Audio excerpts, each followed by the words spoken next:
Too sweet, Batman, let's go. Born in the bright light, Sin City never sleeps. Living that nightlife, rolling dice with the streets. I'm not a nice guy, but my style too fly. Gold chain swinging, yeah, the kid too fly. Came from money, but I'd rather throw hands in the alley than live a polished lie. I was out here doing dirty work. That's just part of my karma. Life is too sweet, too sweet. Can't nobody take that from me. Life is too sweet, too sweet. Yeah, I live it how I wanna be. Too sweet. Life is too sweet. Too sweet. Life is too sweet. Too sweet. Too sweet. Life is too sweet. Too sweet. Life is too sweet. Too sweet. I told you to be cautious, I gave you fair warning. You thought you could play me, now your whole world is storming. If I didn't give it, then it ain't yours, better learn that quick. You reached for my spot, now you lost it, that's just how it is. Vegas makes me gritty, but I shine like the strip lights. I am a big man, still move smooth on these late nights. Street fighter heart, but the flow stay elegant. They call me too sweet, cause I make pain look magnificent. Ooh, I grew with the streets from the mansion gates. Rather earn my respect with these callous hands, but don't get it twisted, I am still the baddest man. Life is too sweet, too sweet, too sweet, baby. Life is too sweet, too sweet. Can't touch this. Life is too sweet, legit, too sweet. Life is too too sweet. Too sweet. Yeah. Life is too sweet. Too sweet. Batman. Vegas in the house. Life is too sweet.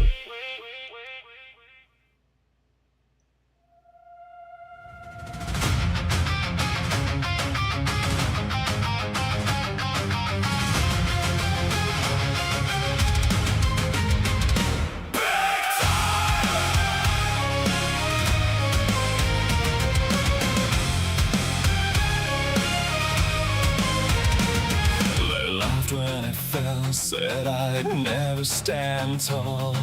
Called me a dreamer, said I'd never have it all. Every closed door, every whisper in the dark. But I carried the silence, I swallowed the shame. Every scar on my soul just added to the flame. The ground starts to shake, the shadows start to break. You can feel it in the air, something's finally here. I am big time, the one they left behind. The voice they tried to drown, now I'm screaming for the blind. For every forgotten soul, every outcast in the fight, I rise, I prove them wrong, I become the light. Big time. No more misery, no more pain. I'm here for the broken, I'm here to break the chains.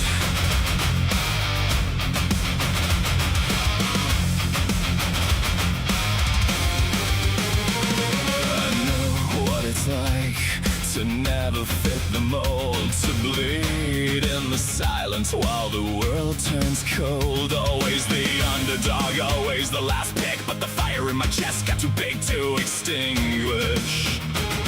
I fought through the nights when nobody believed. Now I stand for the ones who still can't find relief. I was the outcast, the one who never fit, the one who always fought just to exist. But now I'm the voice for the ones they silenced, the hero for the lost, the forgotten, the defiant. The ground ground starts to shake, the shadows start to break, you can feel it in the air. Something's finally here. I am big time. Watch me prove them wrong tonight. Every underdog rising, every silence voice ignites. For the ones who felt small, for the ones who lost the fight, I'm here, I'm loud, I'm never backing down tonight. Big time, no more misery, this is war. I'm the hero for the broken, and I'm here forevermore.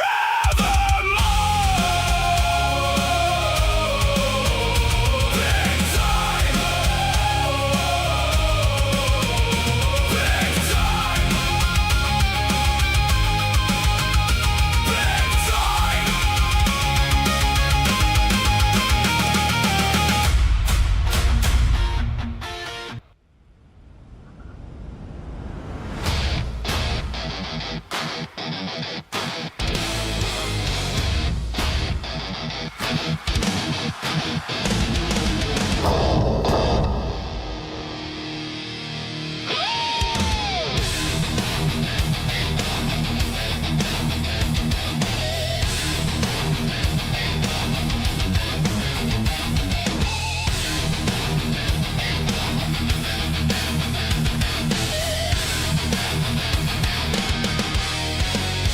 Mind to the mat, steel chair chat, blood, sweat, stats. We rewind the wars and the wins. Bell rings again, storyline spin under the lights where the legends begin. This is the value of wrestling. We are contenders and not pretenders. Voices collide.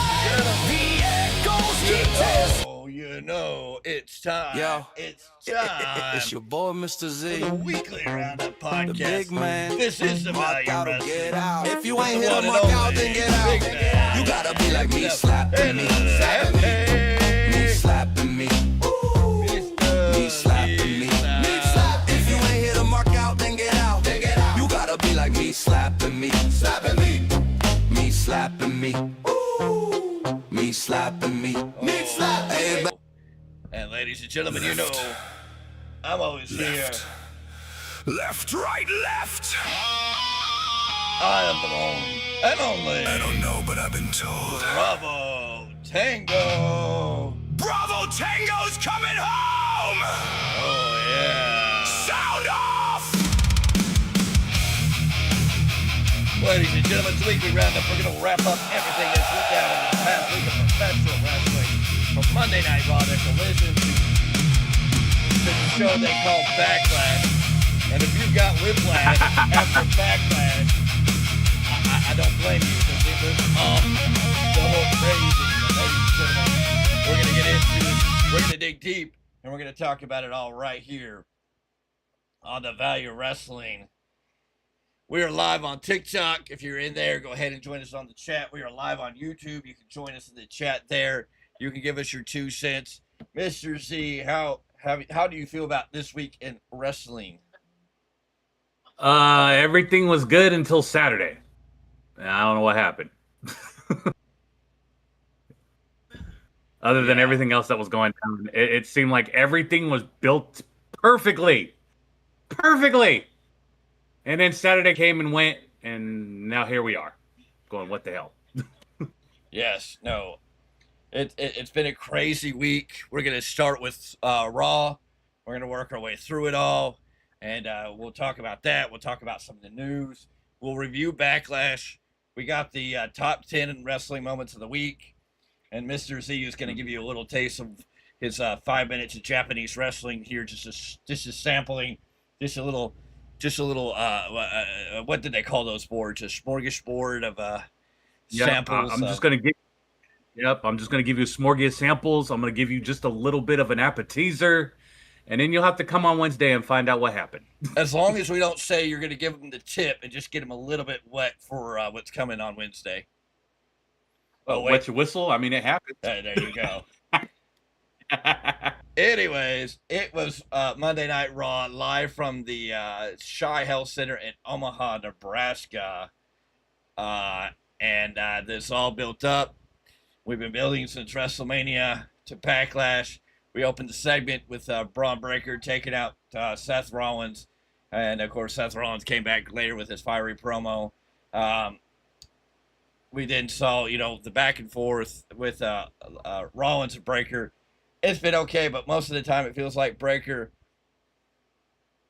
is just, I don't know. He's missing something. He is. He really is. He's missing something. We don't know what it is. He needs to find it, but he's missing it. I don't know what the big hype is. I know he's got a great look, but I see Scott Steiner in him, and I don't see what everybody else sees in him. And we'll talk more about him come Backlash, because I got something to say when we get there that's probably to piss off everybody, because, yeah. Anyways, we saw on Raw, JD McDonough and Finn Balor. They went 11 minutes, 45 seconds. JD McDonough got the pin. The interference from Judgment Day was all around. Balor dominated most of this match, but got distracted. Roxanne Perez eventually hit Balor with the hammer. And JD capitalized with a rolling DDT. Yeah. So we're continuing this fall apart, new Judgment Day leaders, and we'll see what happens with that. But a decent match. Balor looking good now. Judgment Day is kind of, I don't know. I think Judgment Day could come to an end, but they keep going with it, and I don't know what to say. Well, there really ain't much of a club anymore. He's got what, 3 women and then JD McDonough. That's all Dirty Dom has now. Yeah. Well, it's Dirty Dom and JD and Roxanne, Raquel, and Liv. So yeah. Yeah. And Liv's taking over the controlling reins. So we went from Edge to Priest and Rhea. Damien. To Balor to Liv. So yeah, they're about to have more leadership than the Bullet Club. Oh, man. Anyways, after that, go ahead. At least they don't have a faction. At least they don't have a faction that was like the majority of the roster, like the NWO, right? Yeah, that is true. That is true. But yeah, we got that. The next match was Rusev versus Rusev and All Ego Ethan Page teaming up to take on the Intercontinental Champion of Penta, Javon Evans. This match went about 10 minutes, 43 seconds, with Rusev and Ethan Page picking up the win. It was a fast-paced tag match with big spots. Penta hit his signature driver in the Canadian Destroyer, while Evans showed off his athleticism. Rusev power and Page cocky offense. 1 out. Page pinned Penta after Rusev interference on the floor.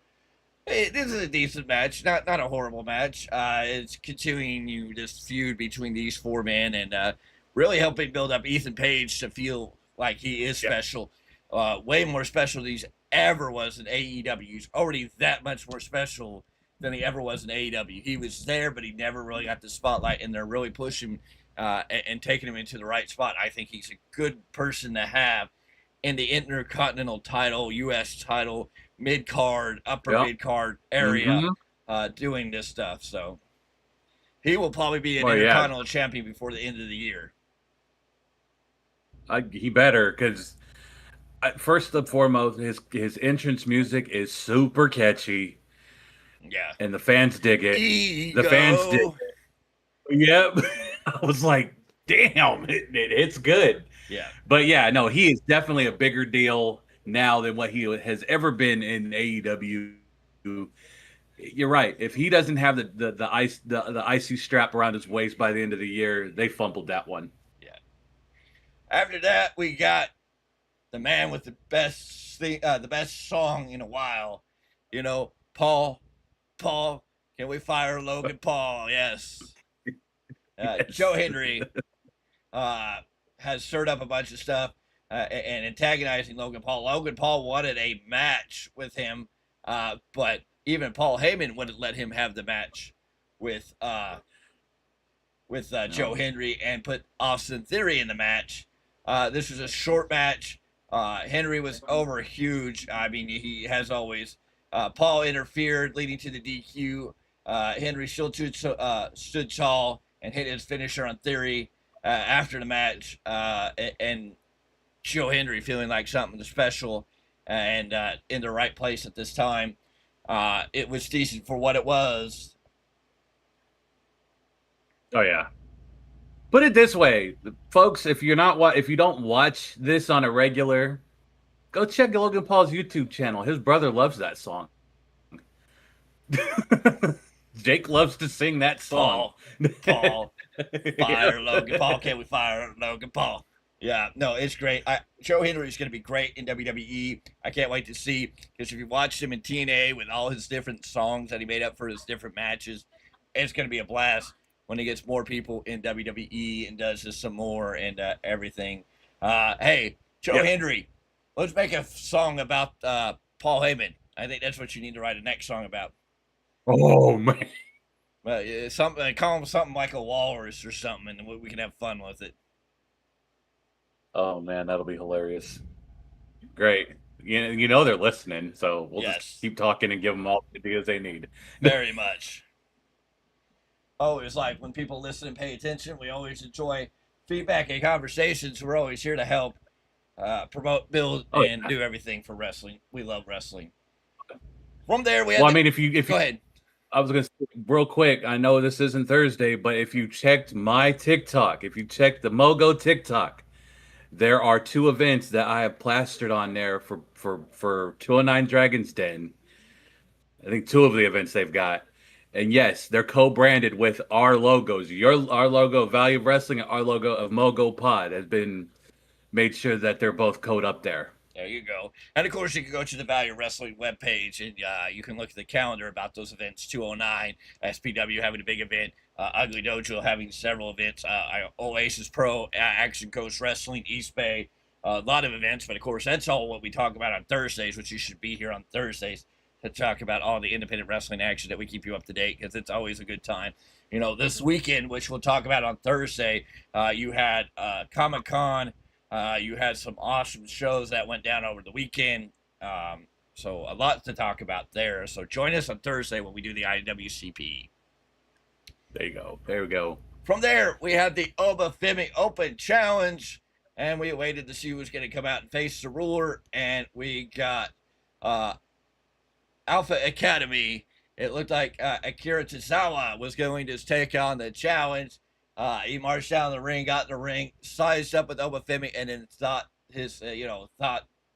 maybe not, and gave the tag to Otis. Otis went in there, and Oba squashed Otis in pure dominant fashion.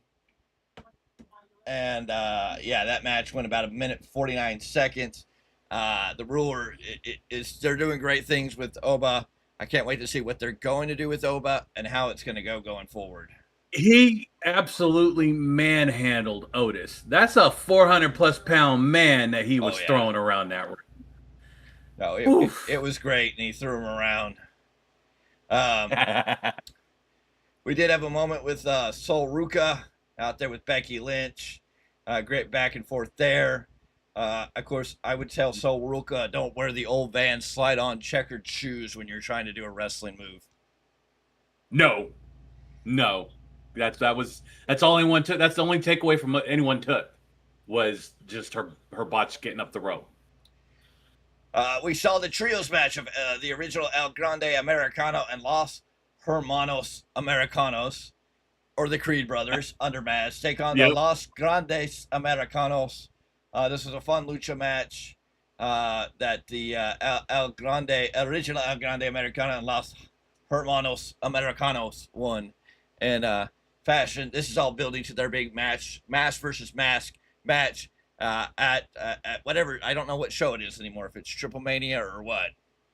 It is Triple Mania. Okay. Triple Mania is going to have one, And they announced that Triple Mania at the pay-per-view is going to be 2 nights. It's going to be Friday night and Sunday night. 2 nights of Triple Mania. which Triple Mania probably could fill 2 nights, if not 3 nights. I mean, Triple Mania is huge. Yeah, no, if you've heard from some of the boys, some of our buddies that have been to AAA during Triple Mania weekend, it can easily be a 3-night event if you really wanted to push it.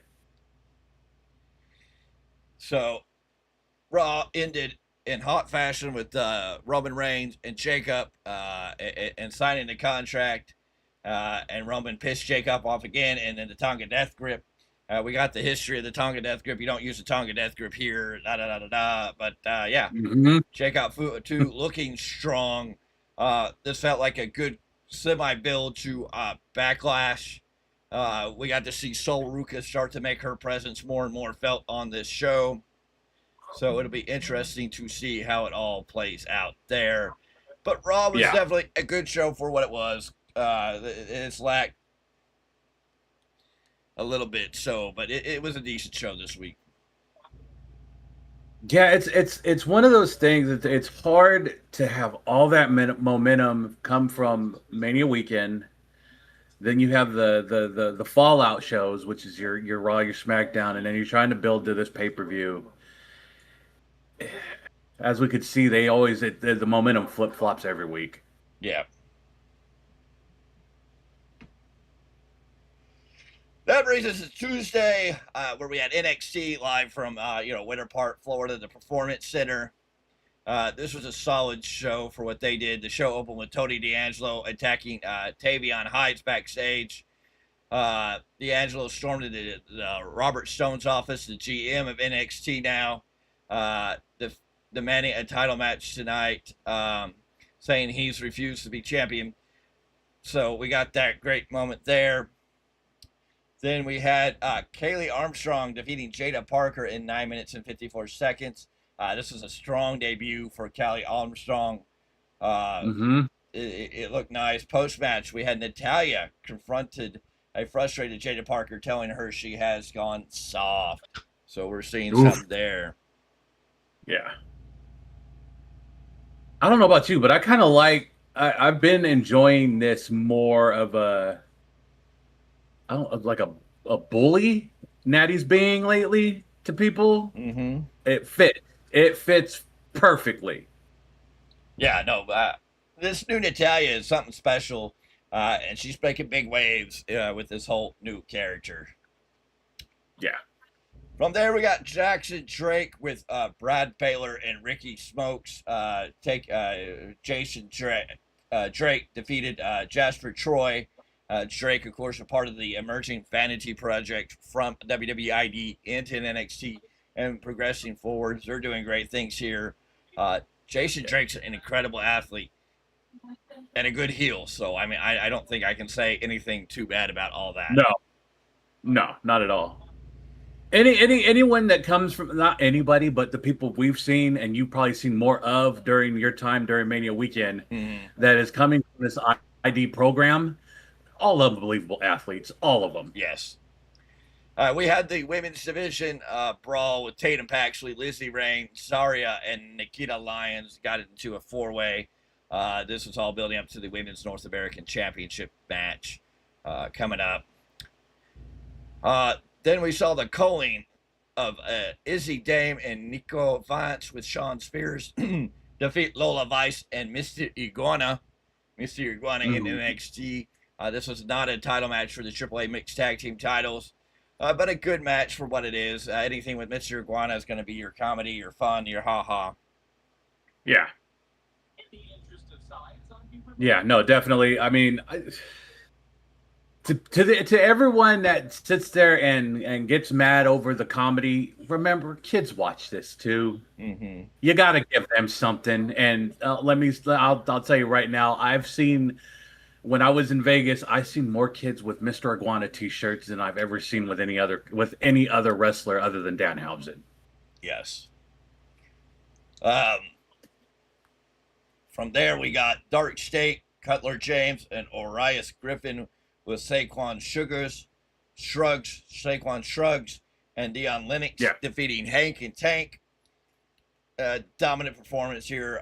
They did what they needed to They get Dark State going. Dark State, a big thing in NXT. It'll be interesting to see what they do with Dark State when it gets to the main roster. Yeah, as long as they don't do what they did with the, what was it, not Dark State, but what was the other crew that they had for a little while that was just weird during the pandemic era? Yeah, there you go. Anyways, that led us to the main event, a non-title match between Tony D'Angelo and Tavion Heights. A competitive match, but Tony and D'Angelo beating Tavion Heights here. Of course, the post-match brought us the man out of England with his new name, Mason Rook. He's coming out and declaring his place in the company. So it's going to be very great. Can't wait to see what he's going to do. They're shooting him straight to the moon here in NXT. Oh yeah, they definitely are. Like I said, I've followed all the platforms as far as from the promotion he was at, which was Nebula. Probably one of the few big men you see fly like that. Don't ever expect me to be doing a moonsault at any point, because that dude throws a ball. JR Kratos can do a moonsault. So can you. Hey. And I've seen him do it up close and personal. So I've seen him, Yeah, that's right. I've actually seen at a time where it was Jack Cartwheel showing JR Kratos how to hit the moonsault. That sounds about right. There you go. Anyways, it was a strong NXT, and then we had two great vignettes. Tristan Angels, Mr. England, had his vignette. And, of course, we now know the new name of Evil Naruka. Naruk? Yeah. Naruk. Is going to be his name, which means the abyss, the underworld, evil, darkness, whatever you want to call it. Hopefully this works out. Hopefully he doesn't become too dark of a character for TKO. But he's looking great. Evil's there. And Kairi Sane should be happy. So, Mr. Court, just beware if you're still thinking about Io Sky, you might have an evil to deal with.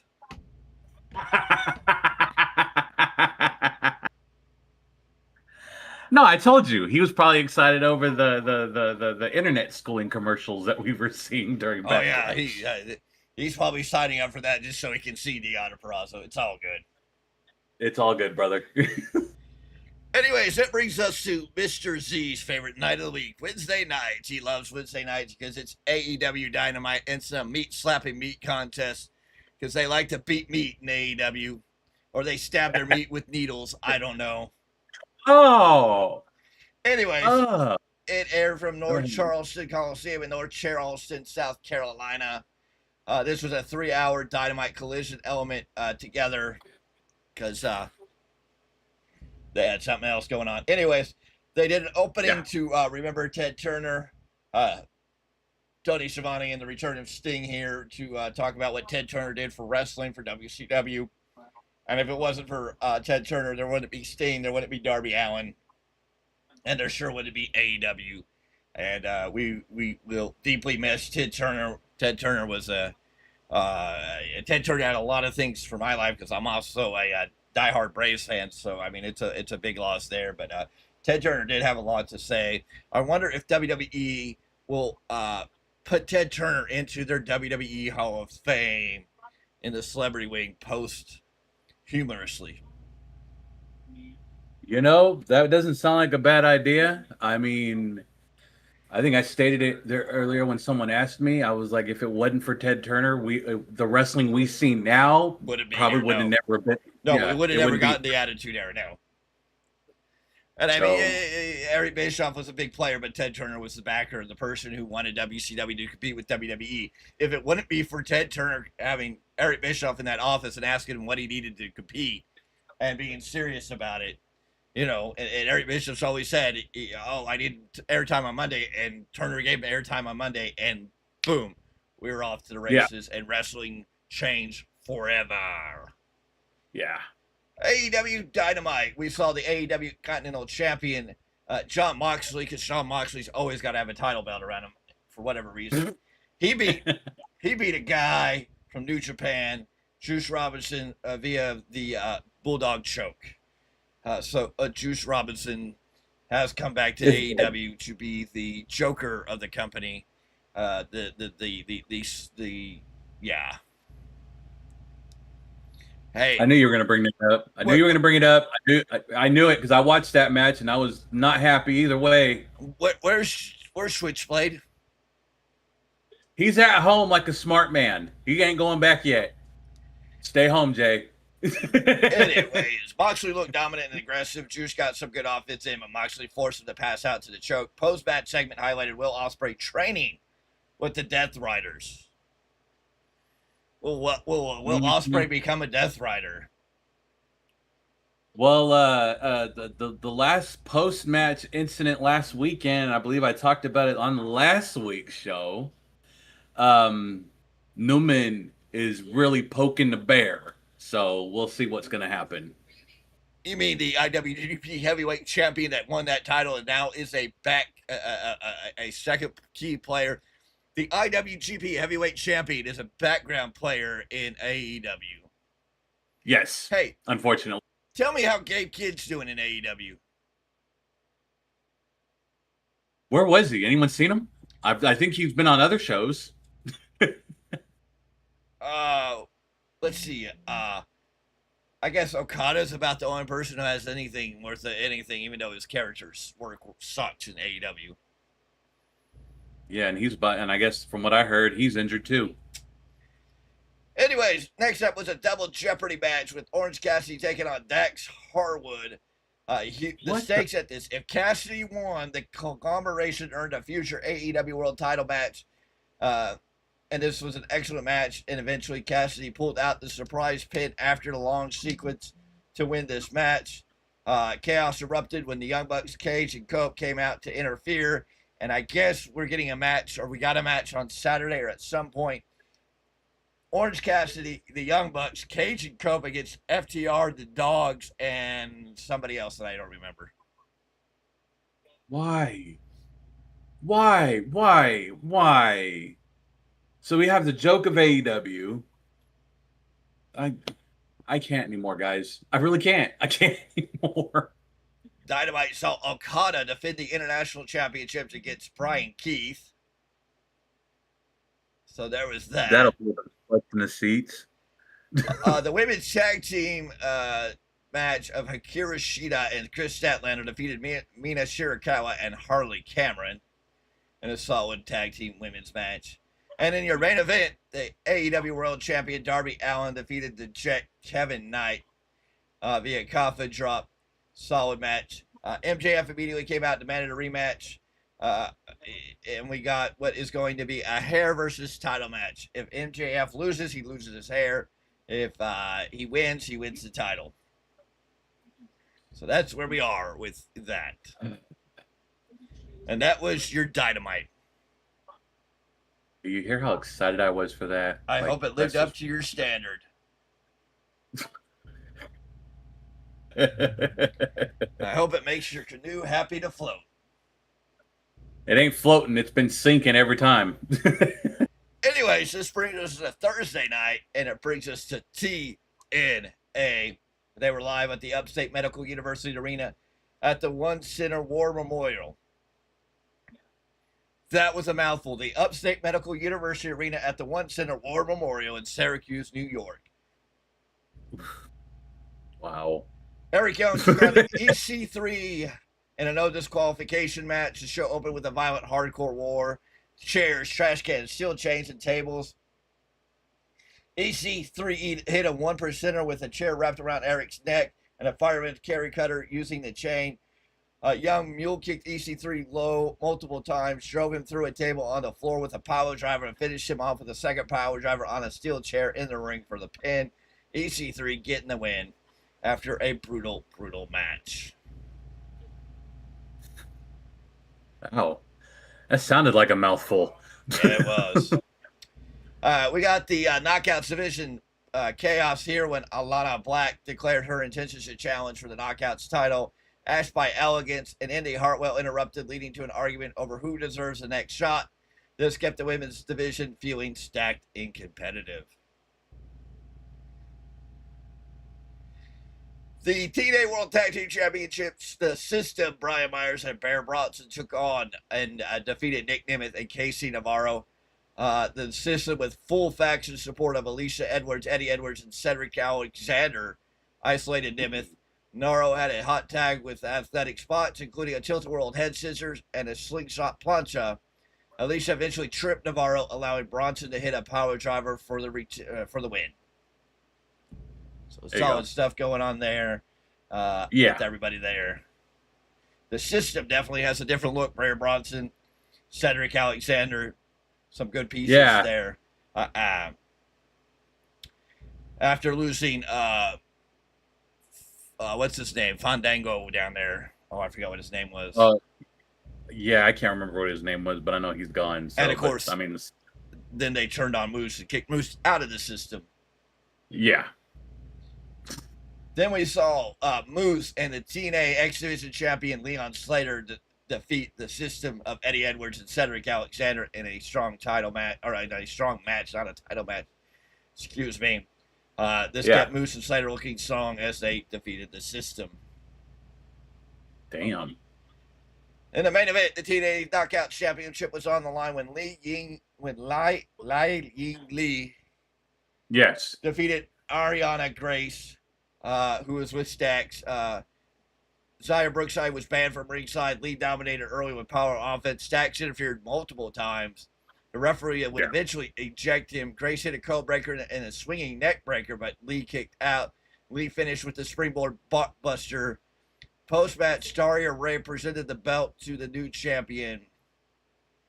Okay. Aria Grace was the champion, and Lee won the title from Aria Grace. Yes. So there we go. So another solid TNA. We're building stuff, a lot of great pieces in TNA. TNA doing some great stuff right now and building a solid foundation for the future.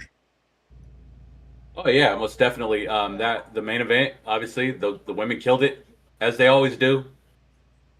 You call that title what you want, but I have yet to see a disappointing women's match out of TNA as of late. Not since this merger they've had. And that brings us to Friday night and SmackDown, where the show opened with Jacob Fatu cutting a fire promo. He declared he would beat Roman Reigns at Backlash. The Usos interrupted, trying to talk some sense into him, and Jacob told him he would do whatever it takes, even if it means burning down the whole effing Bloodline family tree. So good stuff here. Jacob Fatu looking like $1 million going into Backlash. What he looked like coming out of Backlash, we're going to talk about that here in a little bit. Also on SmackDown, we saw the Women's United States Championship on the line when Tiffany Stratton defeated Kiana James in 8 minutes 2 seconds. Julia, of course, at ringside with Kiana James, but Tiffany Stratton getting the big win there with the prettiest moonsault ever. We saw a big meaty man match here when Tala Tonga with Solo Sikoa took on Damian Priest. Tala Tonga scored a big win with a choke slam. Post-match, the rest of the MFTs, including Solo, attacked Priest until R-Truth and Royce Keys made the save.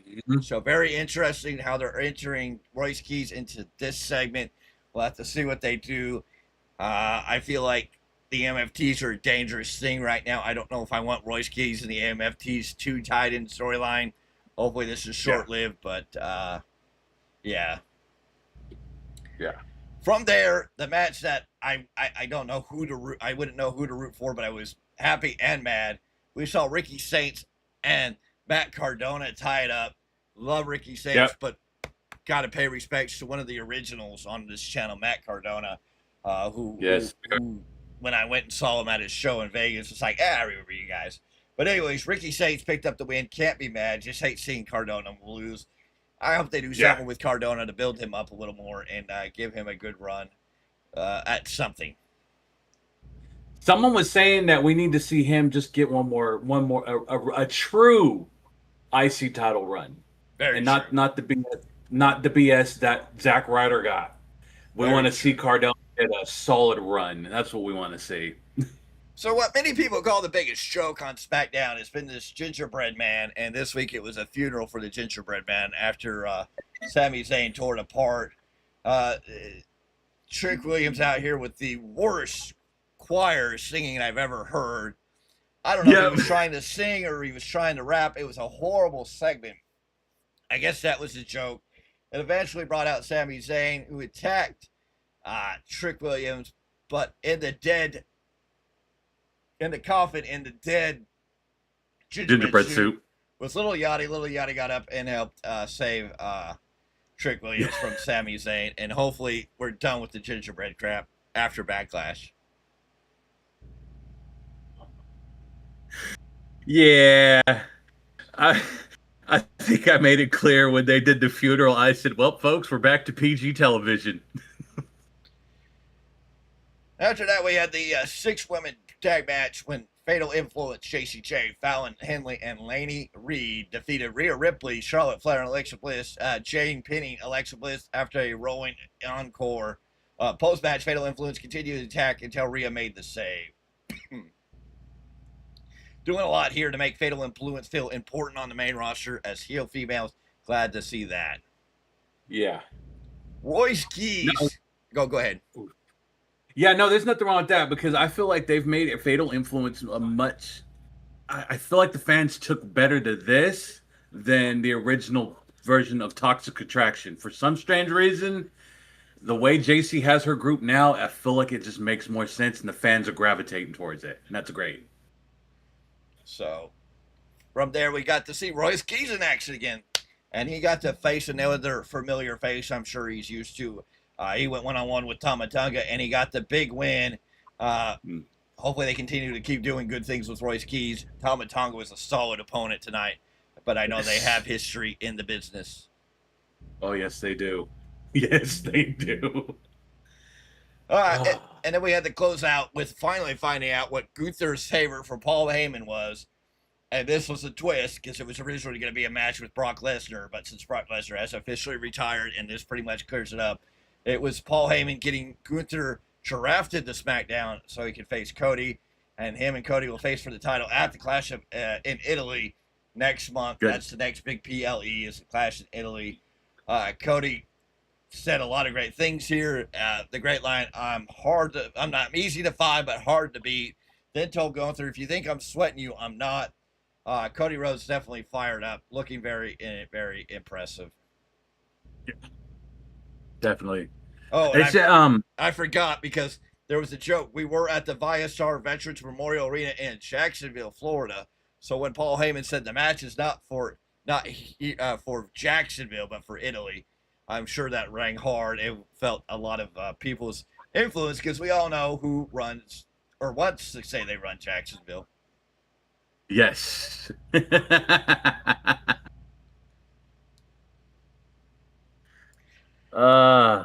And that is your Friday SmackDown report. I love Heyman's mic work. That man's a genius. So yeah, no, that was great. And that not a bad SmackDown. That was your SmackDown report. That does bring us to Saturday. We're going to talk about Collision. We'll get to Backlash in a little bit here. But full breakdown of AEW Collision Fairway to Hell live from the SoFi Center in Palm Beach Gardens, Florida. This is a whole golf-themed event with high-stake matches. We open with the AEW National. So we have the International, the Continental, and the National Champion in AEW. And Mark Davis would defeat the champion, Jungle Jack Perry, in a match that went 14 minutes, 21 seconds. Davis hit a power driver for the pin and became the new AEW National Championship. So, Mark Davis, aligned with the Don Callis family, who everybody thought was going to be thrown to the side after he split from Kyle, the weirdo Fletcher. And all I can say is, if Sky Blue ever wants to find out what a real man's like, Bravo Tango's got her.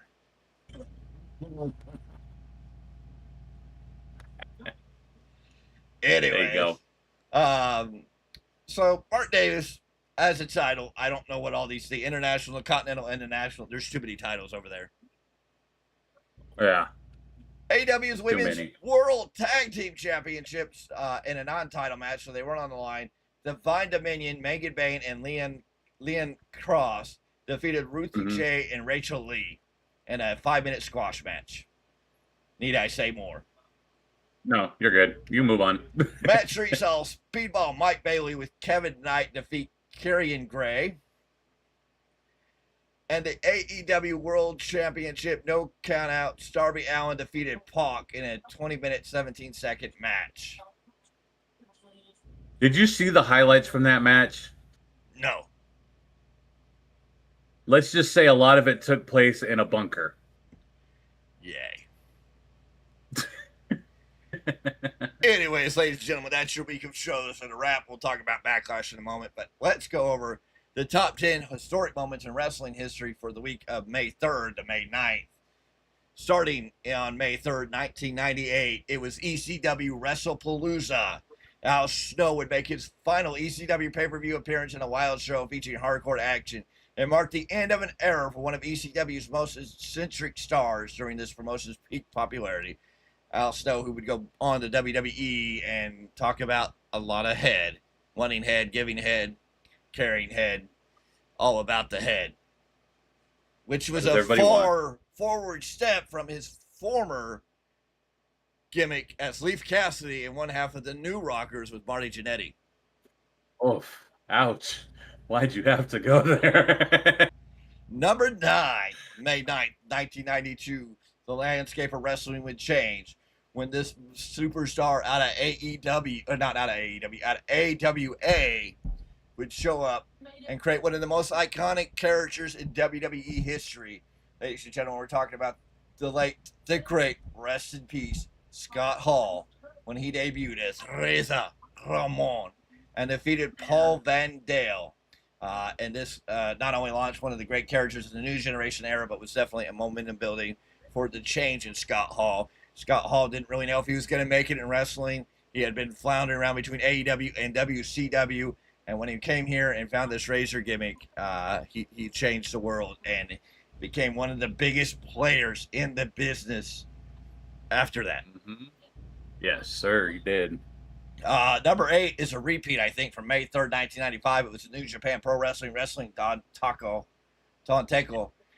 where in front of 48,000 fans, Sabu would have won the IWGP Junior Heavyweight title, and KJ Moda, or the Great Muta, defeated Shinya Hashimoto to become the new IWGP Heavyweight Champion. Yep, that is a repeat, sir. And I actually went back and watched that match the other day, and it was beautiful. Just beautiful. This takes us to number 7 on May 9th, 1999. It was WCW Slamboree, a star-studded pay-per-view featuring Kevin Nash, Diamond Dallas Page, Booker T, and more. And included more moments from like Rick Steiner defeating Booker T for the WCW TV title and a chaotic main event scene. Number 6, May 9th, 1988.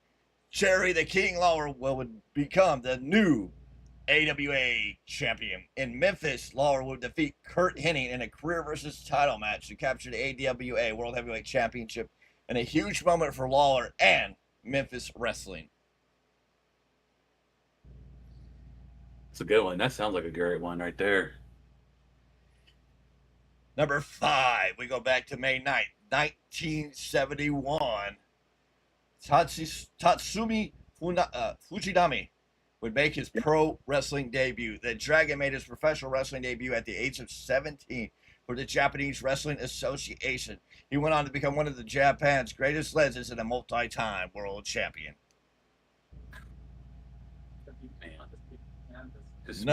Number 4 takes us to May 9th, 1975, when the WWF title was defended in Japan for the first time, when Bruno Sammartino squared up with Giant Baba in a match that ended in no contest and a historic title unification style bout. This was a groundbreaking international moment for American wrestling. Bruno Sammartino and the Giant Baba. What a match. I have to go back and probably watch that. Yeah, I will, but yeah, just a lot of great wrestling before our time, wasn't there? Yeah. Number 3, May 3rd, 1992. The Steiner brothers would win the WCW Tag Team titles. Rick and Scott Steiner defeated Arn Anderson and Bobby Eaton to win the WCW World Tag Team Championship in a classic match that highlighted their athleticism. And I can remember that match. I've seen that match. I've watched that match off and on because Steiner's and Arn Anderson and beautiful Bobby Eaton were a great tag team too. And that if that was Arn Anderson and Bobby Eaton at that time, if I'm correct, that would have been when they were part of the Dangerous Alliance. Yes, you are not wrong there, sir. Now there was one point where Robert Eaton would be a part of the I forget what the stock there was the money group with I forget. It was the stock exchange. Yeah. That's what they were called themselves. Yeah. Wow. Number 2. Yeah. May 9th, 1994, The Undertaker would win a non-televised Royal Rumble in a rare house show Royal Rumble in Osaka, Japan. The Undertaker would be last to win, and the Undertaker would last eliminate Bam Bam Bigelow to win the match, and it is a unique piece of wrestling history. Undertaker, WWE, Osaka, Japan. Well, Osaka has held many events that are just historical in itself. And to have a non-televised Royal Rumble in Japan, I bet that was a treat. Yep. All right. Number 1. We go back to May 6, 1984, and we go to World Class Championship Wrestling when they held their massive tribute show at Texas Stadium in front of 32,000 plus fans following the tragic death of David Von Erich, when they hosted the David Von Erich Memorial Parade of Champions. Kerry Von Erich would defeat Ric Flair for the NWA World Heavyweight title in an emotional main event. And if you have not, as a wrestling fan, gone to watch that match, do it after this show. Immediately. Go watch. Please. It was one of the most poignant and highest attended non-WWF WCW events of the 80s. And it was a big deal. And it's a tragic deal because it's really part of the catalyst that really tore apart the Von Erich family. But David Von Erich passing away. I believe David was in Japan when he passed away. Was. And huge piece of wrestling history. That is why it's at number 1. Oh, definitely. Von Erich's historical history there. I mean, even for a non-wrestling fan, if you want to watch and understand, go watch that movie. Watch the Iron Claw, just so you understand why this family is such a huge piece of wrestling history. All right, ladies and gentlemen, it's now time for 5 minutes. What did I say? 5 minutes, not a 3-minute warning, but it's 5 minutes with the big man in Japanese wrestling. Well, folks, this week I'm going to talk about everything Japanese wrestling related. We'll talk about New Japan as we get ready as we head to the road to. Let me find this dang show. What is it called again? Oh, yeah, Road to Dominion. Road to Dominion, obviously, standard house show. Ending the night, we're gonna having more of the faction of Unbound Co. and United Empire as Yota Tsuji, Shingo Takagi took on Callum Newman, your champion, and Jake Lee, who is currently looking into the junior heavyweight title picture. This match went 18 minutes, 56 seconds. They're going to continue this feud. I don't know why. Maybe they'll give the title back to Tsuji. We don't know. But that's coming from there. I will talk about Marvelous for a little bit for 2 reasons. One, I'm going to take you back to Vegas where not 1, not 2, not 3, not 4, but 5 NorCal wrestling names had their moment in the sun in Vegas. Alpha Zoe, Jaya Jules, Starboy Charlie, Vinny Massaro. Who else was on this card? Mighty Myra, Sweet Caroline, and obviously Johnny Robbie and Miko Alana. All of these great athletes on that card. I will talk about their matches one at a time this Wednesday. And of course, and they're all big names that you can see right here in California too. There you go. I had to bring it up because people needed to know that they were out there making waves. And then, of course, folks, 2 title matches. One of them had to be the greatest NorCal rematch I have seen, and it only lasted 10 minutes. ID title match, Starboy Charlie. The franchise, Titus Alexander. Such a flippin' awesome match. I will talk more about that this Wednesday, folks. So please set your clocks to 6 a.m., folks, because that's when it will drop. So one of the greatest tag teams in California face off against one another? Yep. So they're frenemies? Frenemies. The greatest, probably the best West Coast Wrestling Federation tag team champs. But man, they make great enemies, and 10 minutes of fury. It was well worth the watch. All right, ladies and gentlemen, that was less than 5 minutes of Japanese wrestling, but that's okay. Yeah. Anyways, Backlash. If you've got whiplash from Backlash, then I'm sorry. Because it happened. TKO gave you whiplash trying to watch Backlash. It opened with the Bron Breakker versus Seth Rollins match. This match went 21 minutes, 26 seconds. And it was mid. Seth definitely looked okay, trying to do a lot, but Breakker just seemed to be off. There was one point where he hit a spear on Rollins, but he just looked like he walked into him to hit a spear. Yeah, man. That looked lazy. It was back and forth. He never looked like he hit a solid spear. Even when Rollins took him down, when he ran and hit the, he was going for a spear, and Rollins hit the pedigree, and then was going to go up to the middle rope to hit the stomp. Yeah. Of course, at one point we had Seth did hit the stomp, and Paul Heyman jumped on the apron to try to distract Rollins. Rollins knew what was going on. He rolled out of the ring, grabbed the chair, and took out the other members of Vision. Theory and Logan Paul took care of them, got back in the match. But at one point, Rollins had at the end, Rollins had Breakker down, was going up to the middle rope to hit a super stomp. As he went off the ground in a very, it didn't seem very impactful, but he hit a spear, and then he hit another spear, and Seth Rollins got pinned 1, 2, 3. It was an okay match. It was mid. It didn't do anything for me. Something felt like it's missing. And ladies and gentlemen, I can't get behind Bron Breakker. I don't see it. Could he be a future star? Sure, but he's got to find it, because all I feel like, ladies and gentlemen, and I know, said this earlier, this is when it's going to piss off wrestling fans. This is going to make Mr. Z choke or something what I'm about to say, but this is how I see it, and this is how I honestly say it, and the parallels are there. And if they don't make the change or find it or whatever Bron Breakker needs to do, Bron Breakker is going to be the modern era Ryback. Oh! Tell me where I'm wrong. He's aligned with Paul Heyman, so is Ryback. He was a babyface that went heel. He's a big man that they can never get over. This is where Bron Breakker is headed unless they find whatever the magic, the chemistry, the whatever it is. He's missing it. It doesn't feel as important. It's just not there. I feel like he is just a modern era Ryback. I'm sorry. Bron, this is your brain talking. Bron, please open the door and find what's missing. But I mean, that's how I feel. I look at him and I've thought about it, and I've sat here and thought about it. And the best comparison I got right now is he's Ryback. He's just era's Ryback. That's low. Even for me, that was low. I know. Give me the hate. Whatever. Don't care. But it's just, he doesn't feel, to me, that important. This match was not good. This didn't level him up. Nothing that Seth Rollins did. It just didn't feel like Breakker was there. Didn't feel like Breakker was trying like to his best. And I just feel like they're trying to shove him up the ladder.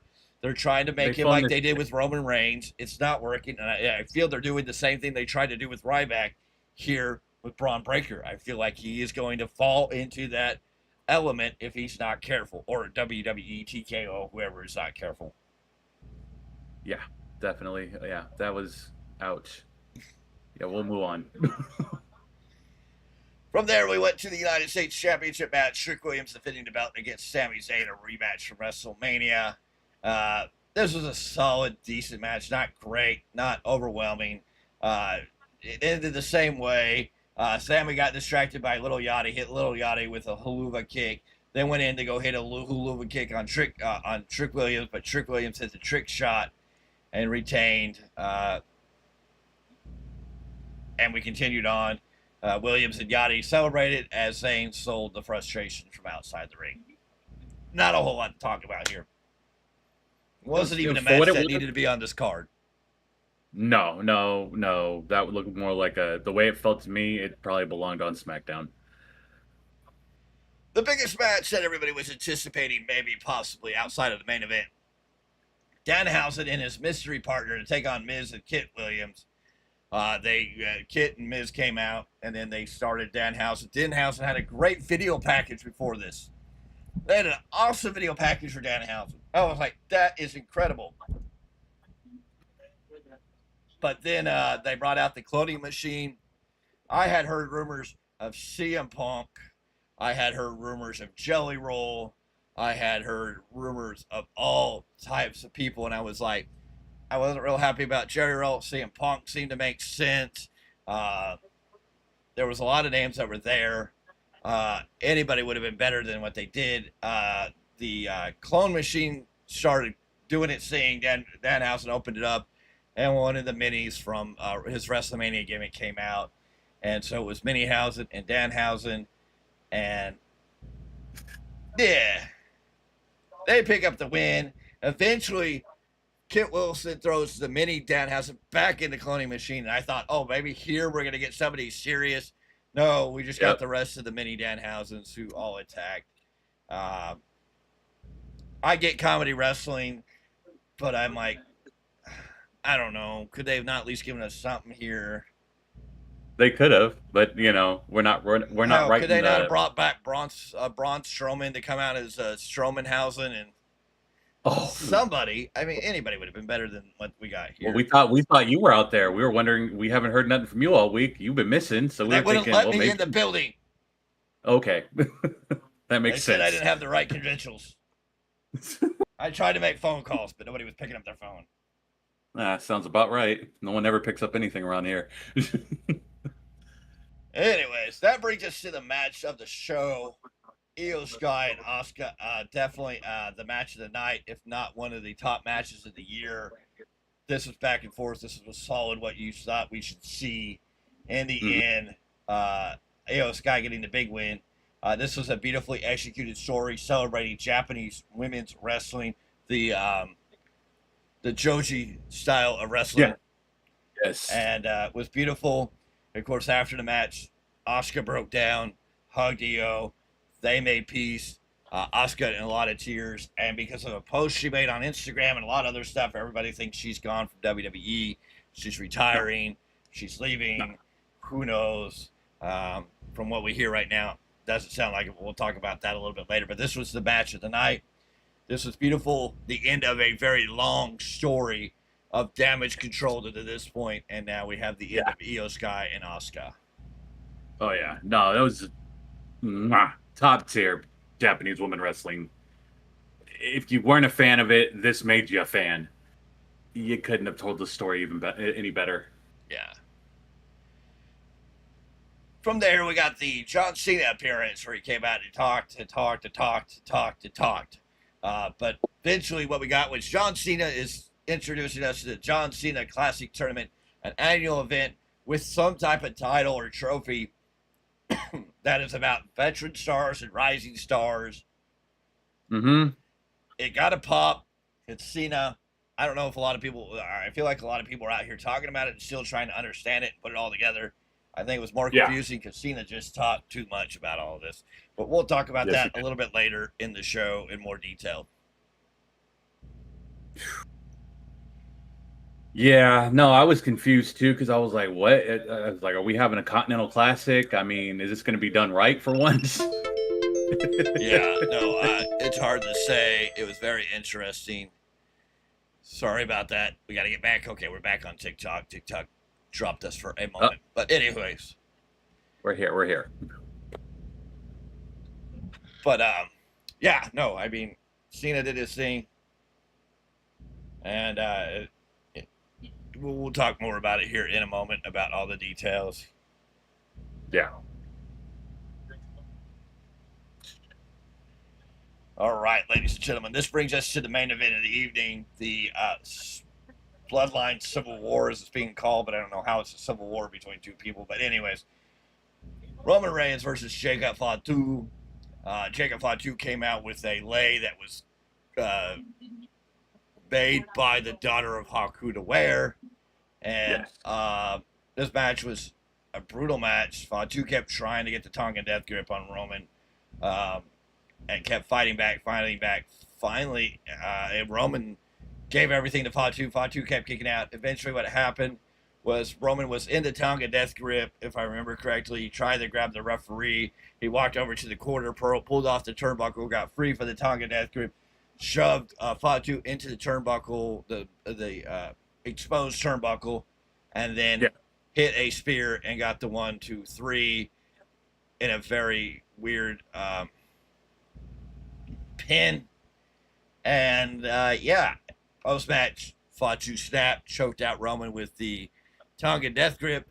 The goon squad of I forget what they used to call Patterson and Briscoe. Oh, that's what they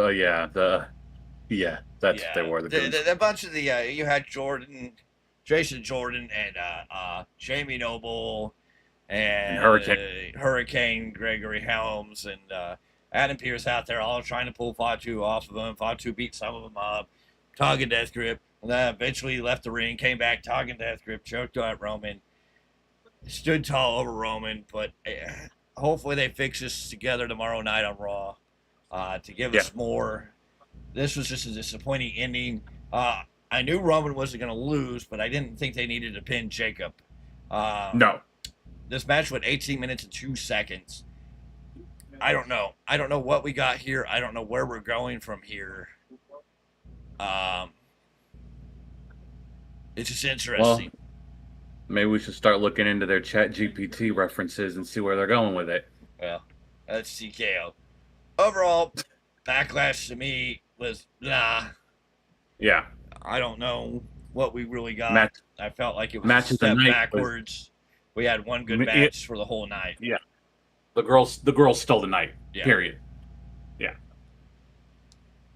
So speaking of that, Asuka, we're going to get into news now. Asuka, lots of conflicting reports. Asuka's retired. Asuka's going part-time. Asuka's leaving WWE. Asuka's future with the company is highly uncertain due to 2 conflicting reports from reputable wrestling sources. The speculation was triggered by her loss to Io Sky and the respectable post-match embrace between the 2 Japanese stars. Asuka faced Io Sky at Backlash. Sky would defeat Asuka, and after the match, they would hug.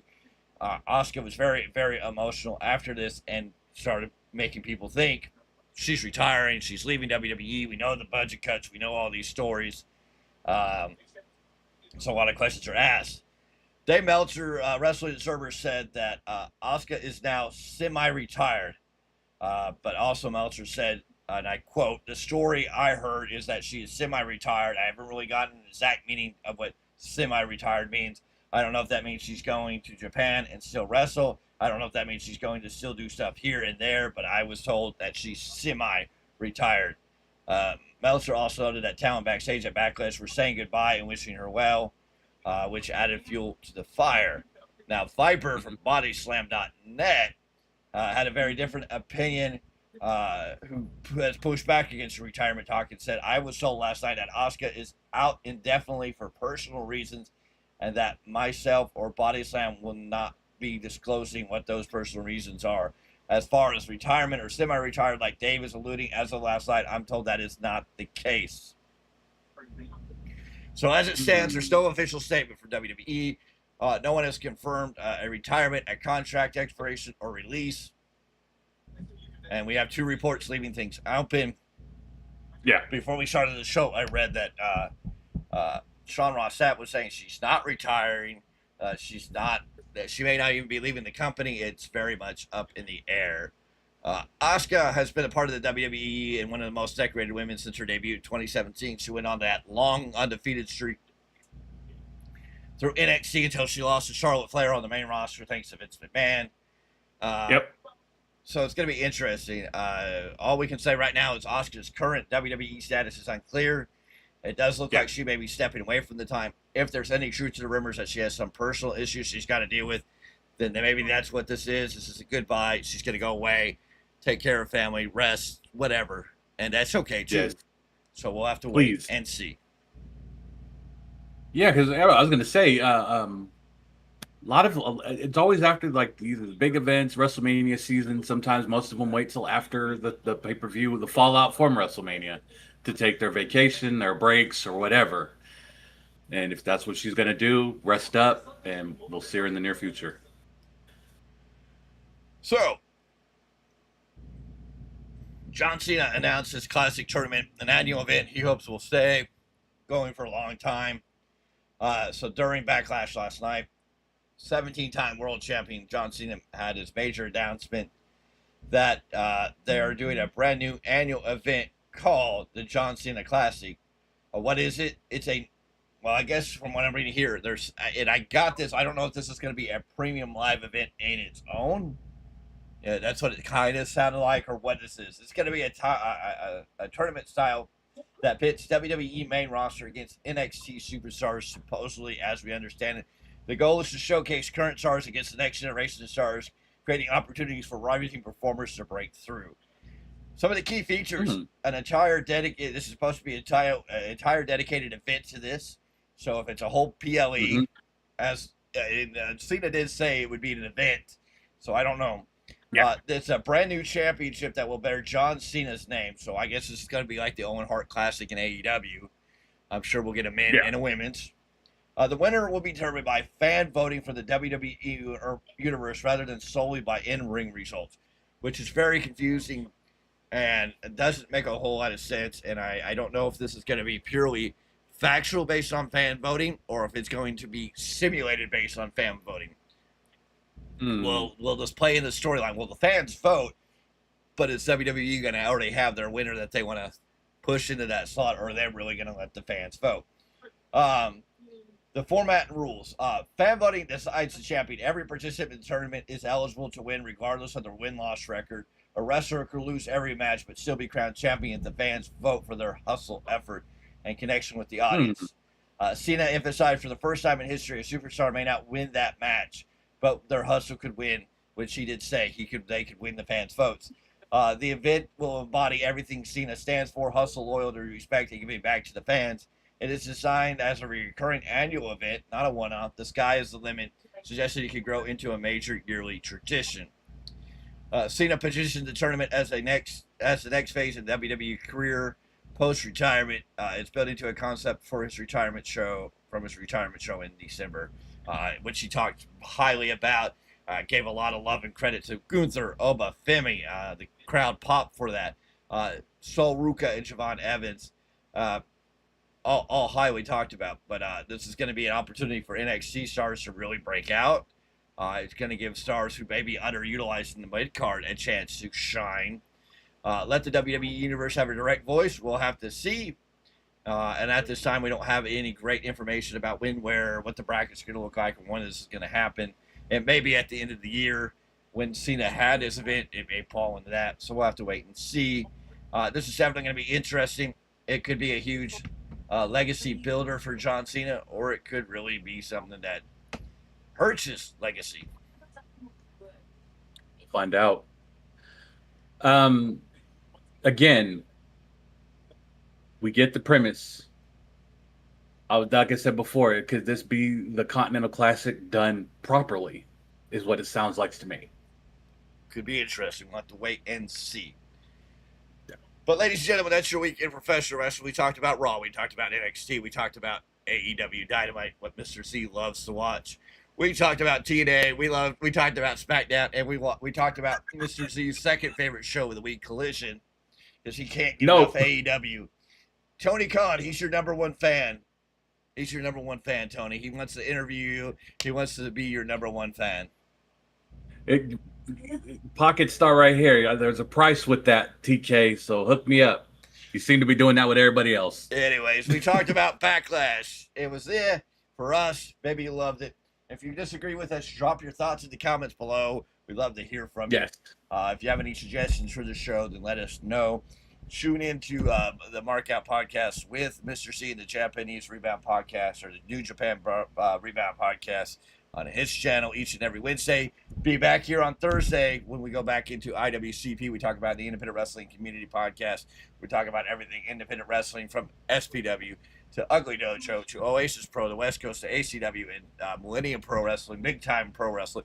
Big Time Pro Wrestling recently had a big event.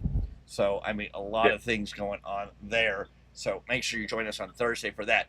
Follow us on TikTok. Follow us on YouTube. Check out thevaluewrestling.com. Yes. Lots of details and information. We have a whole calendar that keeps you up to date with events. If you're a booker, promoter, or independent wrestler, check out thevaluewrestling.com. There is a place you can tell us about shows you want us to help promote. Send us the information. We'll get it posted on the calendar. We also love to do interviews. We love to sit down and talk to you. We love to help you get promotion airtime at any time. So reach us at valuewrestling.com or at valuewrestling@gmail.com for that. We can hook up and meet up and get some times and places to do some interviews. Go to Brainbuster. Brainbustertees.com. Brainbustertees.com for markup, podcast t-shirts, the Value Wrestling t-shirts, and now Bravo Tango's very own merchandise is now live on Brainbuster Tees.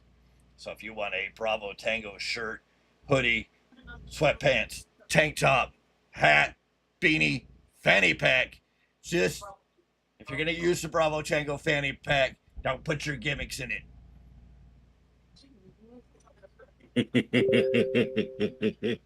So there you go, ladies and gentlemen. Lots of stuff going on. We're all over the place and we're growing. Bravo Tango may have to come out of hiding towards the end of this month if everything goes according to plan, because I'm a big supporter of the veterans, and there's a show that's going to happen at a VFW hall later this month, and I might need to show up as Bravo Tango in that building. That'll be fun. Anyways, ladies and gentlemen, I'm the Bravo Tango. That is Mr. Z. It is time for us to get out of here. It is time to tell you good night, so long. I'm going to find this right song because it's Love is a Body Slam. There we go.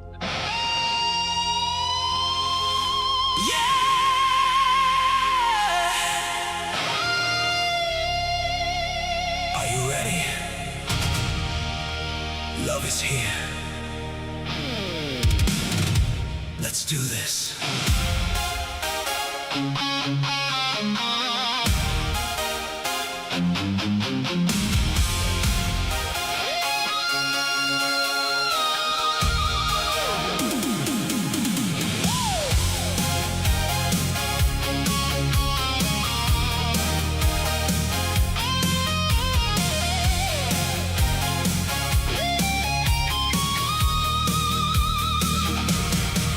Well, it's all a part of nature.